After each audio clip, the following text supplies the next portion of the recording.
কতদিন আলাদা থাকলে তালাক হয়ে যায়? আলাদা থাকার দুইটা ধরন আছে। কয়টা? জোরে বলেন।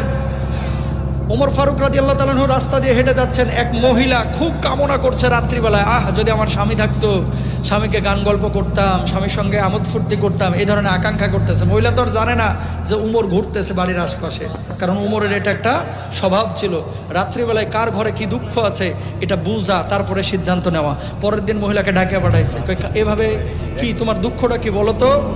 তখন মহিলা বলতেছে, আমার স্বামী তো অমুক জায়গায় যুদ্ধে গিয়েছে, আমার মনটা চায় স্বামীর সোহবতে যেতে, স্বামীর সান্নিধ্য পাইতে, না হলে আমার খুব কষ্ট হয়। ওমর রাদিয়াল্লাহু তাআলা প্রতিনিধি পাঠাইলেন। প্রতিনিধি মানে কি? পুলিশ। পুলিশ পাঠাইছে কোথায়? ও যুদ্ধের ময়দানে। স্বামীরে ধরে লয়ে আয়। ধরে নিয়ে আইছে। তোর জন্য এখন যুদ্ধ করা জরুরি না, এখন বউয়ের লগে থাকা তোর জরুরি। আল্লাহু আকবার কর।